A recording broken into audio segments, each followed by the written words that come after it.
Billy Blue, my knight in shining brindle. Welcome to another episode of A Poet Reads to Write. Today I would like to take part in a wonderful new BookTuber tag that's doing the rounds, La Bella Italia. And this is a wonderful tag that was created by Emily at the Linguist's Library and Daniela at Uncommon Reader. And I was tagged by the wonderfully generous and affirmative Emily. Oh, Emily and Daniela, I'm so pleased that you've come up with this tag. It's a tag that has really caught my fancy, and I'm very excited to take part in it today. So let's get to the prompts. Prompt 1. All roads lead to Rome. Historical novels.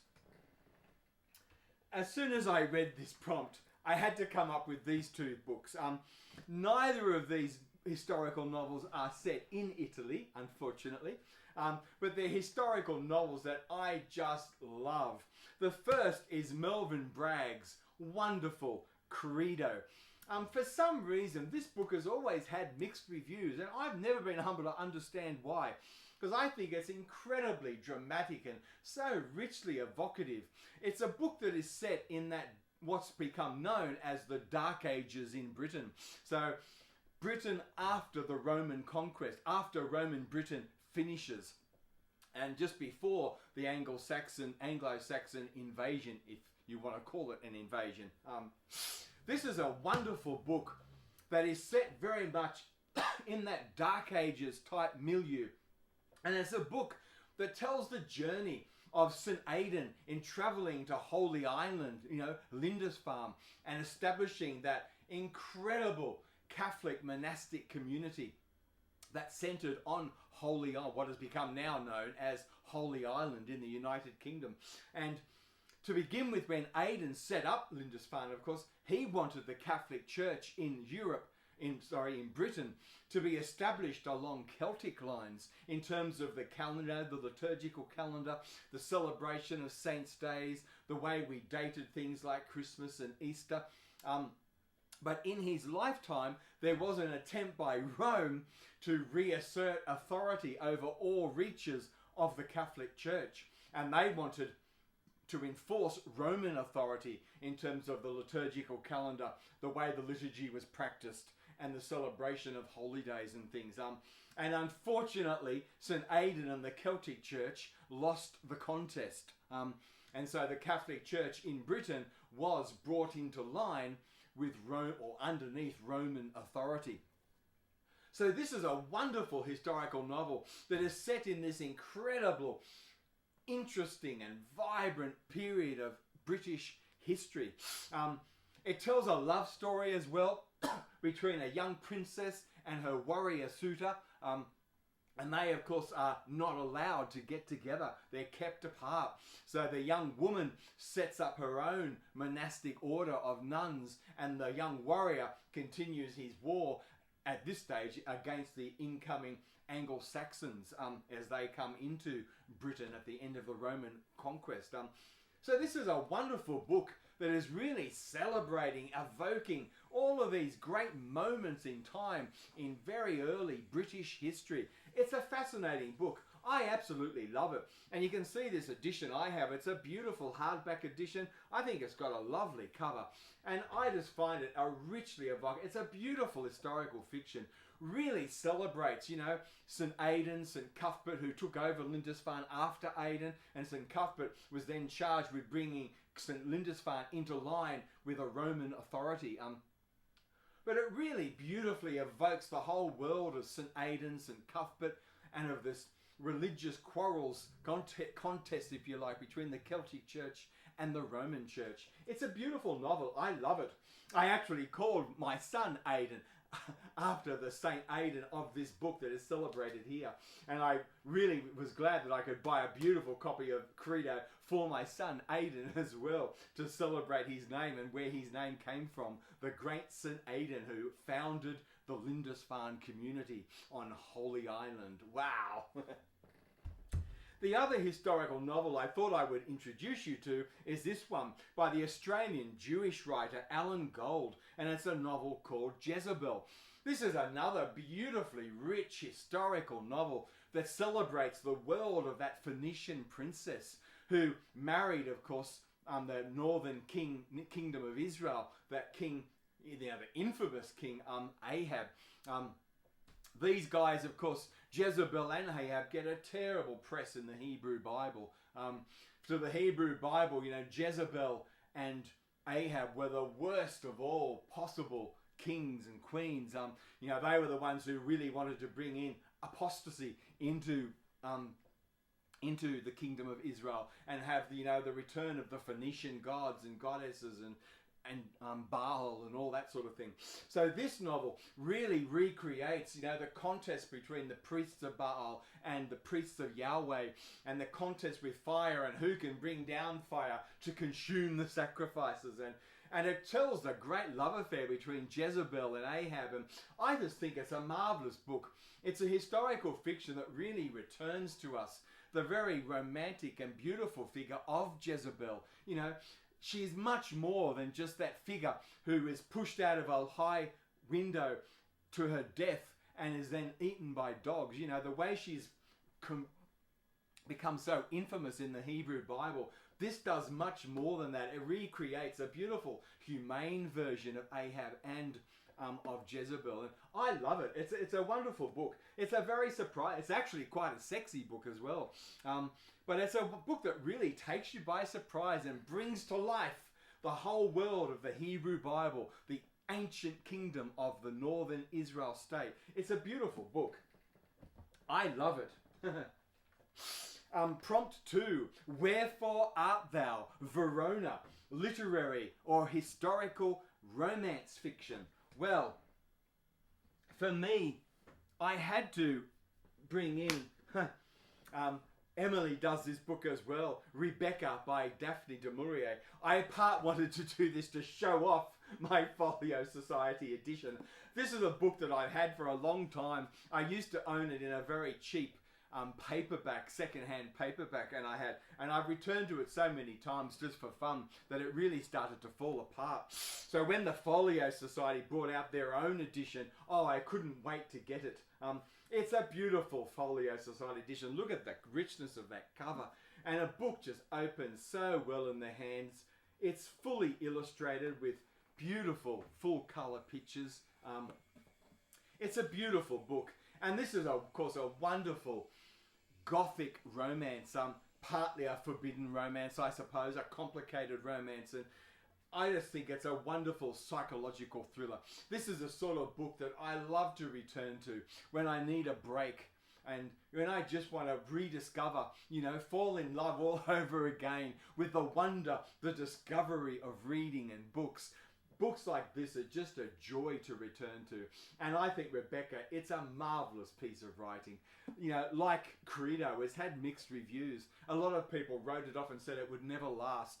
Thank God it has. Rebecca is never out of print. It's, spawned movies, play versions, musical versions. There have been all sorts of things. It shows just how, powerful this novel is, that it's inspired so many other text types to come on board. Rebecca. It's a fantastic novel. 3.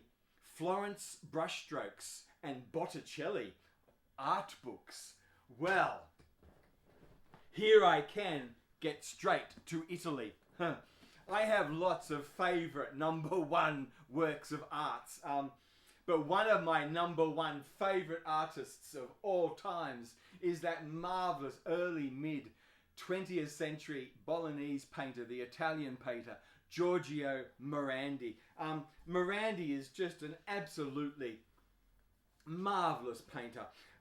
I was really lucky. At the Art Gallery of New South Wales was able to host a major exhibition of Morandi's work about 2 decades ago, and I was in Sydney living in the Blue Mountains at the time, so I was able to get to this exhibition quite a few times and just fall madly in love with the work of Morandi. You know, Morandi paints some landscapes, but he's known for those small, closed-in, very close still lifes, isn't he? You know, where he painted over and over again the same small table draped with white, you know, off-white paper and assembled on this small nondescript type table was a small assemblage of half a dozen to a dozen small containers, vases, cups, just small containers, none of them valuable in their own right, some of them cracked and chipped. He assembled them in such a way and painted them over and over again. It's a marvellous painter. And at the Art Gallery of New South Wales, the Friends of the Art Gallery of New South Wales set up a subgroup, a Morandi group, and one of the leading stars of the Morandi group is an actor, Miranda Otto's father from, you know, Lord of the Rings fame. Her father, Barry Otto, is also an actor, and he starred in a wonderful Australian picture called Ballroom Dancing, set down there in Melbourne. It's a beautiful romance, you know, a movie celebrating ballroom dancing, but also really celebrating a romance, and it's a beautiful picture. But Barry was one of the leaders of this little Morandi group at the Art Gallery of New South Wales, and he was really important in fundraising endeavours, and he got the Art Gallery of New South Wales, they raised funds so the Art Gallery of New South Wales could purchase some Morandis of their own, and so now there are several major oils by Morandi in the Art Gallery of New South Wales, and I think it's the only gallery in Australia that owns any Morandi as part of their permanent collection. And oh, he's just a marvellous painter. So I've got this beautiful big book here. This was to celebrate the Morandi Centre in Bologna and a big exhibition that went to New York of his work. So this is the exhibition catalogue for that particular exhibition, really celebrating the Morandi Centre, and it's a beautiful work. Full colour, you know, page illustrations of the work, a bit of a biography of the man, beautiful, you know, great things like this, beautifully illustrated, really high quality art paper. And then I've got, oh, this is a work on the late paintings. As you can see, the style, the subject matter didn't change at all. This is again beautiful. It's fully illustrated. Marvellous, marvellous book, just celebrating the very late work of Giorgio Morandi. And then I've got this book, which is a simple little biography of the man, celebrating his life. It's quite hagiographic, but it's a lot of fun for me to read. Morandi, I guess he was really influenced by Cézanne and the early Cubists. He loved the Italian metaphysical school of painting. He was very influenced a little bit by early Futurism as well. And then he was a great reader of Italian poetry. And in particular, he returned throughout his whole life, in particular, to Pascal and to Leopardi. They were two writers in particular, particularly their religious works. He just loved, and he was always returning. You know, Morandi himself was a practicing Catholic, so he is often seen as being quite ascetic because he lived in his life, he lived in a house, he never married, never had children, and he lived with his 3 also unmarried sisters. So they shared this house together, and he had one room in the house which was not a big room, but he returned to it because it had the best light when he opened up all the curtains and just let natural light in, and that's what he liked to paint by, natural light. So it was a small room, and he returned to this small room for years and years and years, painting over and over again this same simple, still life environment. This is the sort of picture that he came up with. That's what he's known for. He's an astounding painter. I suppose Morandi, he's the sort of painter you either love or hate. Some people see his work as being, you know, too repetitive, too mundane, just painting the same thing over and over again, and there's very little colour. It's a very reduced palette. So you either love Morandi or you hate him. If you love him like I do, he's known for painting still lifes, but for me, they've got much more in common with a portrait painting. The way he paints the front surface spaces of these small containers, they really do hold. There's so much psychological resonance and depth, and he really is, to my eye, he's painting portraits, not still lifes. These vases, he just gives them these containers. They contain so much angst, fragility, brokenness, the psychological depth in these pictures. They just hold me. I'm constantly returning to them. This is a small book I bought a few years ago by a Swiss poet, prize-winning poet called Phillipe Jaccottet. And this is a little book called The Pilgrim's Bowl. This is a short lyrical essay that Jaccottet wrote in response to a lifetime spent looking and meditating on the works of Morandi. It's a beautiful big book. This essay in particular really looks at Morandi, I suppose, in a sort of almost like a monk, returning to the monk's closed-in cloister, day after day to perform the same ritual. For Morandi, painting was very much for its own right. He didn't believe in painting to serve the church or painting to serve politics or anything like that. So he refused to get embroiled with the whole Mussolini and the rise of fascism. He in actual fact spent a short time imprisoned. He was seen as quite suspicious about whether he even supported Mussolini, and of course he did not. So Morandi was a really interesting guy, but even though, despite the fact that he was a very devout practicing Catholic, he also refused to allow his painting to serve the purposes of the church either. He really did believe, he was fully committed to art for art's sake. The other wonderful thing about this lyrical essay, as well as looking at Morandi's practice, his commitment, total commitment to his art as a monkish type thing, this essay also really compares him with that other Swiss sculptor who lived most of his, of course, adult life in Paris, Alberto Giacometti. And even though Giacometti and Morandi lived very different lives, they were both totally committed and gave themselves completely over to the practice of their art. And so even though both were very different men, their devotion to the art for art's sake was quite interesting. And the resonance that Jaccottet finds in here between Giacometti's practice and Morandi's practice by such very different men, but the way they approached art in a very similar way, in an all-obsessive way, is really interesting. It's a beautiful lyric essay. I really enjoy it. So Giorgio Morandi, one of my favourite painters of all time. Wow. Number 4, Sicily. Myths and Mount Etna, explosive. Mythology and fantasy. I thought I would return once again to the Folio Society for this. In the last 10 years or so, so many young female feminist scholars have been rediscovering classical Greek and classical Roman, but especially classical Greek mythology, and retelling it with a feminist spin. Mostly in novel form. And one of the great ones, along with Natalie Haynes from the United Kingdom, there's also, of course, Madeline Miller, who's done works on Circe and all sorts of things. But this book I'm going to talk about is The Song of Achilles. Now, this is a feminist retelling in some ways, but this is much more a retelling of the life of that Bronze Age, great bisexual warrior hero. Now, how do you approach a tale of Achilles in a new way? Make it fresh, see it aslant. And Madeline Miller, that's exactly what she does in this. This is very much an LGBTQI plus retelling. So Madeline Miller really looks at the love affair, the great love affair between the Bronze Age Achilles and, of course, the Greek warrior Patroclus, his great lover.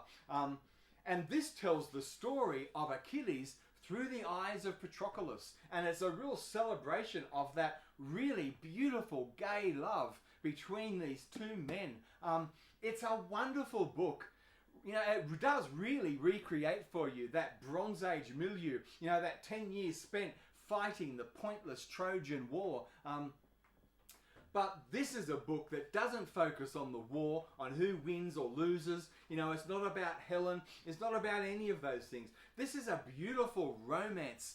The great love between Achilles and Patroclus. It's a beautiful book. I love it. And it's a great page turner as well. It really is. Prompt 5. The Bolognese Chronicles.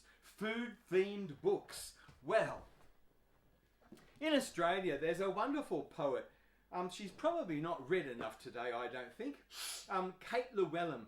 She started off her life, I think, as an Adelaide girl and grew up in, which is the capital of South Australia.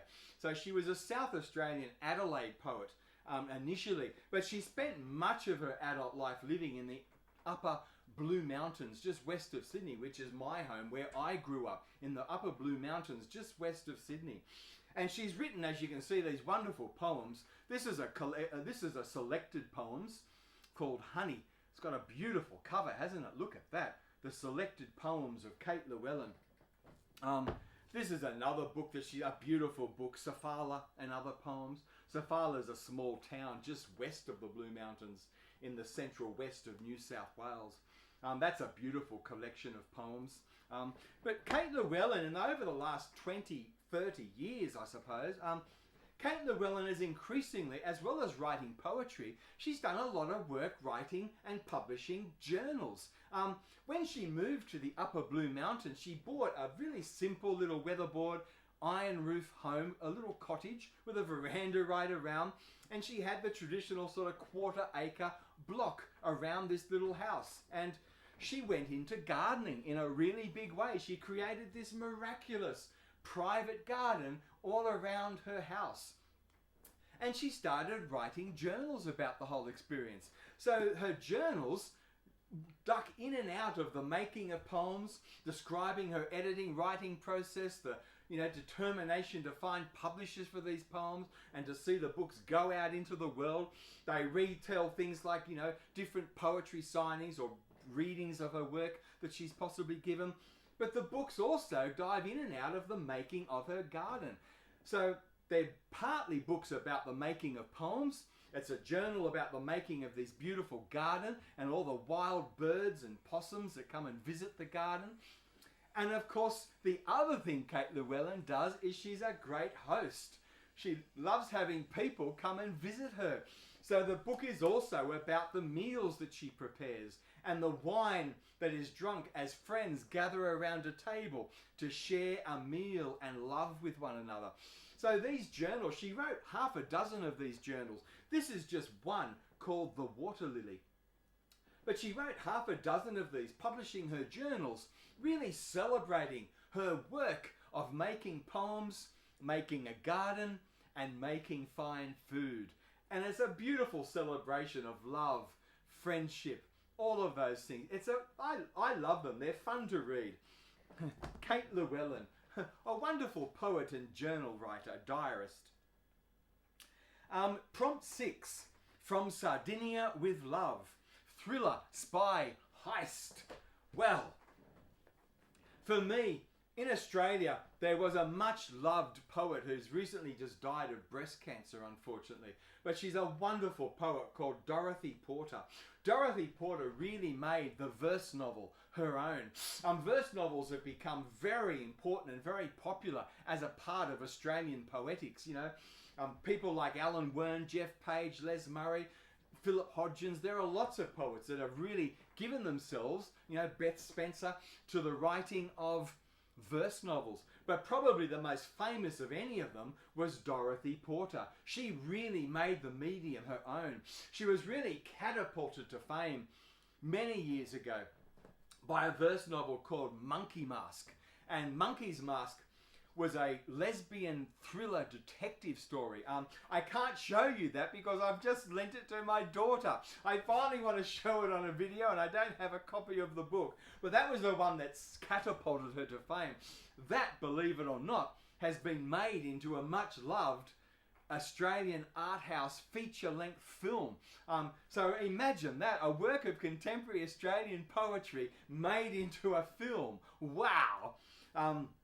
But the books I'm going to share, she's also done this beautiful book called Crete. She's also done a verse novel about the life of Akhenaten in ancient Egypt. So she's always really enjoyed being engaged with ancient Greece and ancient Egypt in particular.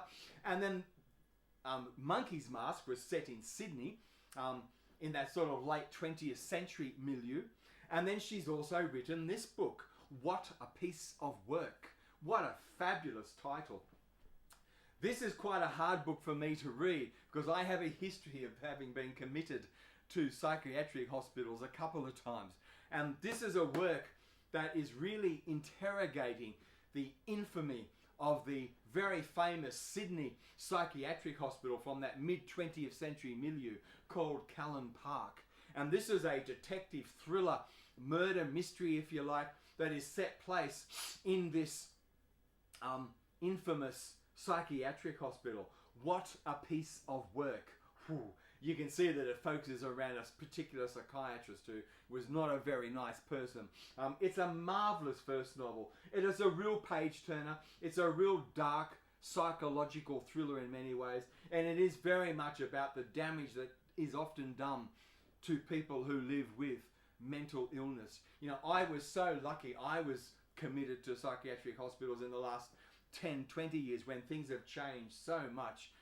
I am so lucky that I have not ever experienced anything that the sort of thing that the patients in this sort of book experience all the time. This is a very hard book for me to read, but my goodness, it's a powerful, powerful verse novel.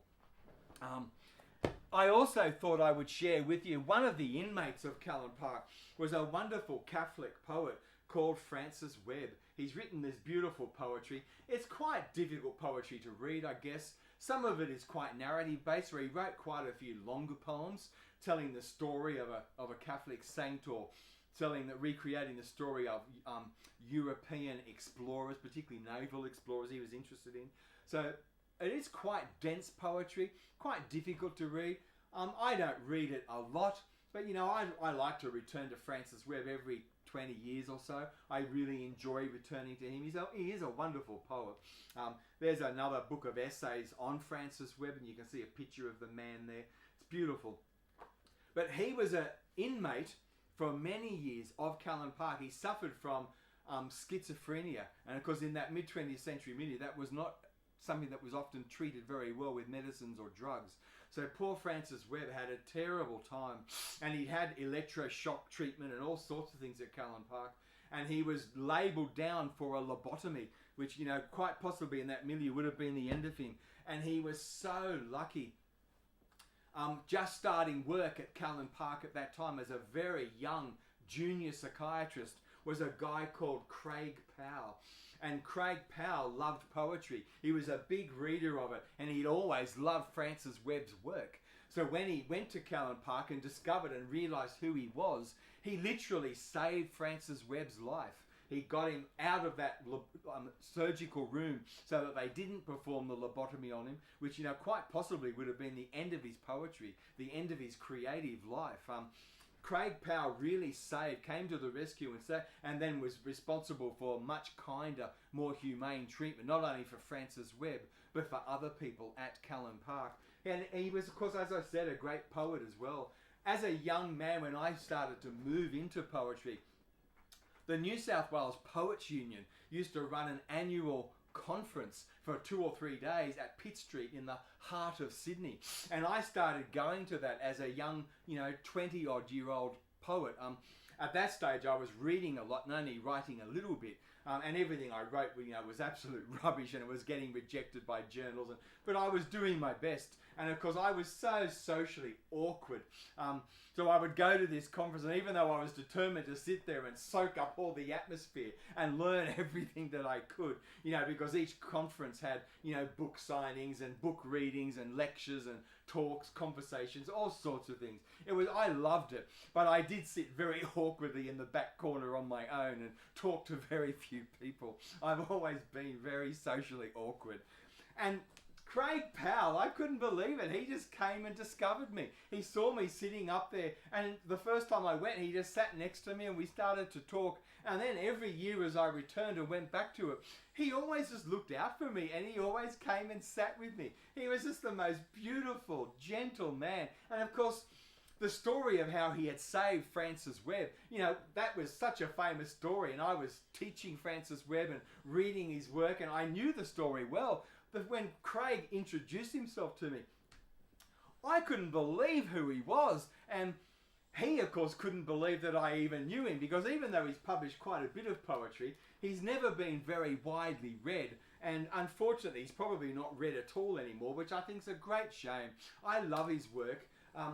Craig had a wife who had type 1 diabetes. And back in that mid-20th century milieu, you didn't live very long with type 1 diabetes. You know, that really was a death sentence in your late 30s to early 40s if you were lucky. And his partner, Janet, she did die in her late 30s, early 40s from that diabetes, that disease. Heartbreaking. So a lot of his poetry is celebrating, you know, the children that he had with Janet. And a lot of his poetry is very elegiac poetry, really celebrating the memory of his wife and their love, their marriage to one another. He's written some beautiful poems, really celebrating married love. I love them. All of these books have been signed for me as well by Craig. He's now, I'm pretty sure, passed away. I haven't seen Craig for many years. He was an old man when I knew him, but he was such a quiet, gentle, wonderful soul, a wonderful poet. I think I might do a video on Craig Powell one day and really celebrate his poetry. He's a man I would just love to celebrate and keep people reading his work. Craig Powell, beautiful, quiet, gentle man. All right, Venice. Forbidden love. Okay, Venice in a gondola with Casanova. Forbidden love. I couldn't remember where I was going with this. Alberto Giacometti. I've already mentioned Alberto Giacometti as that Swiss-born artist who lived most of his adult life in Paris. Giacometti is often compared with Giorgio Morandi in terms of their total commitment to the practice of their art. Giacometti, of course, was a sculptor. Morandi was a still life painter. And they were very different men. Giacometti, as well as being a marvellous sculptor, I just love his sculpture. I love his work. I'm addicted to it. So you can see I've got here the wonderful biography by James Lord, which is quite hagiographic, but it is a book I love to read every so often. Another biography here by Catherine Grenier. Again, quite hagiographic, but it is a beautiful book. It's a lovely read. It's a beautiful hardback book, you can see. And this is a book celebrating great photos of the actual works of art. There's one. He did a lot of sculpture. A lot of his sculptures are, of course, in bronze.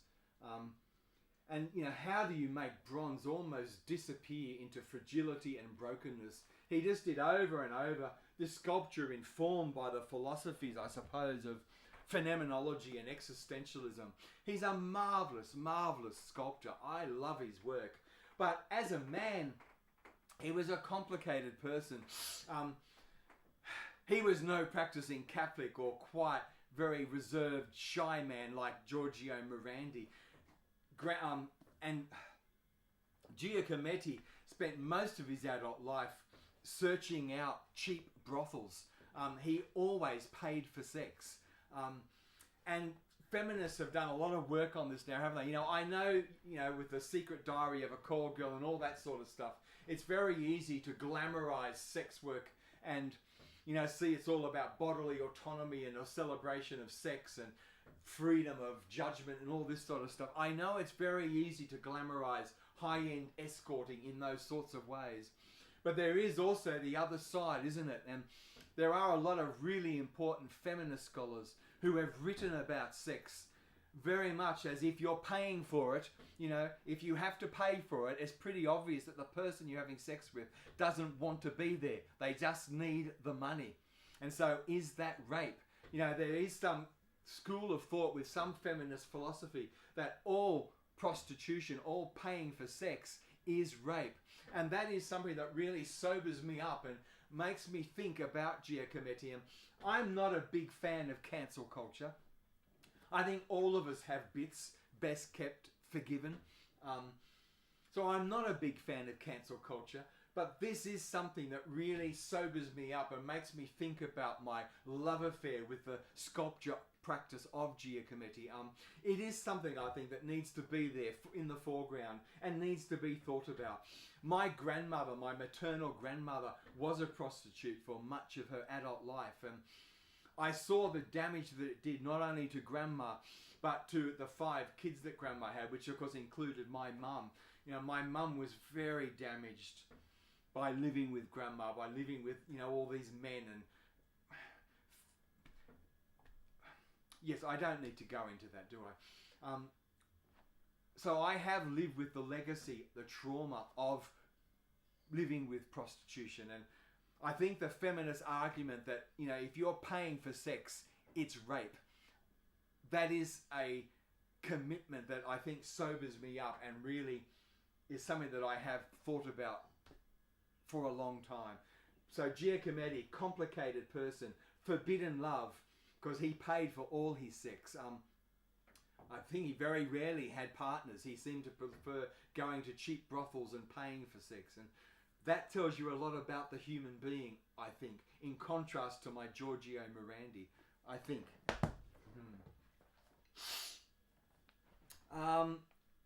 Prompt 8. Naples Never Sleeps. Mystery, horror, gothic. Well, for me, I have to return to my new love affair with Shirley Jackson. My goodness. And for this, I'm going to particularly focus on We Have Always Lived in the Castle. That incredible book about the poisoner and about whether, you know, to what extent, you know, can you prosecute, can you judge someone for murdering via poison if they have no conscience, if their psychological stage of development simply precludes conscience altogether. You know, she didn't even realize what she was doing was wrong. It was simply something that had to be done to eliminate the problems of some type of interpersonal relationship. It's a fascinating book. I'm finding Shirley Jackson such a remarkable mood writer, and the way she handles psychological tension, the light and shade of characters, and I just think this is a marvelous, marvelous read. Oh, Shirley Jackson. Wow. The next one. Tales of Torino la Magica, Ghosts and Novellas. Well, again, I'm going to return to the great Shirley Jackson with The Haunting of Hill House. You know, is there a more famous, a better ghost story than The Haunting of Hill House? And this by the Folio Society, you can see these books, they just open so beautifully in the hand. They're a terrific reading experience. They're fully illustrated with beautiful double spread, full colour pictures. Here's one of the ghosts that we encounter in The Haunting of Hill House. They're just a marvellous, marvellous read. These books, We Have Always Lived in the Castle and The Haunting of Hill House, they were illustrated by Angie Hoffmeister, and they're beautiful illustrations. This particular book, The Haunting of Hill House, was introduced by Joyce Carol Oates. So it's a marvellous book. For me, the great ghost story, the best ghost story I've ever read anyway. I just love that. And then as another classic ghost story, more of a novella than a novel, you know, Henry James, The Turn of the Screw. And wow, is there a better title in English language fiction? The Turn of the Screw. Oh boy. And this, of course, is another terrific ghost story, really looking at children and the children as the site of horror. So it is a very original, very interesting, unforgettable, mesmerizing ghost story. I think I enjoy the reading of The Haunting of Hill House even more. But yes, this is a fabulous book, isn't it? What a title. Oh my goodness. The Turn of the Screw. Wow. All right, prompt 10. Musings in Milan. Any genre. Well, for this, I'm returning to the verse novel, the great narrative in verse, the Aeneid by Virgil. I've got here the translation by Robert Fagles. For me, Robert Fagles, with the Homer and the Virgil that he's done, he just has such a great ear for vernacular, late 20th century English. So, you know, these are not only translated into English for you, but they are free verse translations. So he does keep that wonderful verse going along. And I love the way the language is so dramatic and richly evocative. The way he translates this not only into English but into late 20th century vernacular English. I find it utterly dramatic and compelling. I love Robert Fagles, and I love what he's done with both this, the Aeneid, and of course with Homer. I think they're marvellous. You know, now I'm also reading the Emily Wilson metrical verse translations of Homer. I love what Emily Wilson has done with the Iliad and the Odyssey, and I'm really now reading them alongside my Robert Fagles. But this is the only translation I have of the Aeneid of Virgil. And the Robert Fagles I will live with for a long time. And this book, the Penguin Classic Deluxe Edition, they're beautiful. You know, they're paperback books, but they're on really good quality paper, beautiful printing. So they're a really good reading experience. They open really well in the hand. So they really are a great reading experience. They've got the lovely rough-hewn page edgings here, which I love. So these Penguin Deluxe Editions, they are beautiful things. And the Robert Fagles translation, I think, is just lovely. I love what he did. The Final Prompt, Postcards from Italy, a book set in Italy. Well, for me, for this, I had to return once again to Primo Levi. Primo Levi, you've seen them in the back there of all my videos probably. I just love him. He's a early mid-20th century Italian Jewish survivor of the death camp, survivor of the Holocaust. He joined very early on in World War II. He joined the Italian resistance to the fascists, and he really put his money where his mouth was. You know, he joined up and he did everything he could, and he was eventually betrayed and captured by the fascists, and they knew he was Jewish, so he was sent to the death camps. Fortunately, you know, thank God he didn't die, and he lived, and he wrote this incredible body of work, you know, short stories, novels, non-fiction, poetry, about living in Italy in that mid-20th century milieu. Much of it is also very fraught, very difficult stuff to read about surviving the death camps and living with the trauma of that. Primo Levi, he's such an amazing Italian Jewish voice. I just love it. I was really lucky. When I was living in Melbourne, there was a bookshop that didn't sell second-hand books. It was very cheap, remaindered, brand new books. So I bought this whole set, and they're beautiful hardback books that open really well in the hands. So they're a really beautiful reading experience. There are the 3 volumes in this set. And I bought this whole set, I think, for just $40 or $50, brand new. You know, they were remaindered, about to be pulp. So I was so pleased, tickled pink, that I discovered them and I got them. They're just marvellous. And then at the same time, they were selling this also on the remainder table, this biography of Primo Levi, The Double Bond by Carol Angier. And this is also, it's a beautiful biography. You know, it does read a little bit hagiographic, I suppose, like many biographies do. But it is a beautiful work. It's given me many insights and ways of reading Primo Levi and spending time with him. And it's a beautiful thing to read. So I really love this. So yes, postcards from Italy. My postcards, Primo Levi. So thank you. This tag was the most enjoyable thing to do. Thank you, Emily from the Linguist Library and Daniela from Uncommon Reader. I had a ball taking part in this. You did such a great job of defining the prompts and, you know, getting us to get involved with this. So thank you for coming up with this tag and for tagging me. I had a ball doing this, and I hope you've enjoyed what I've done for you. I hope I've somehow brought books together that walked this walk in the Italian milieu. La Bella Italia. Thank you, Emily and Daniela. I had a ball. Thank you, and bye for now.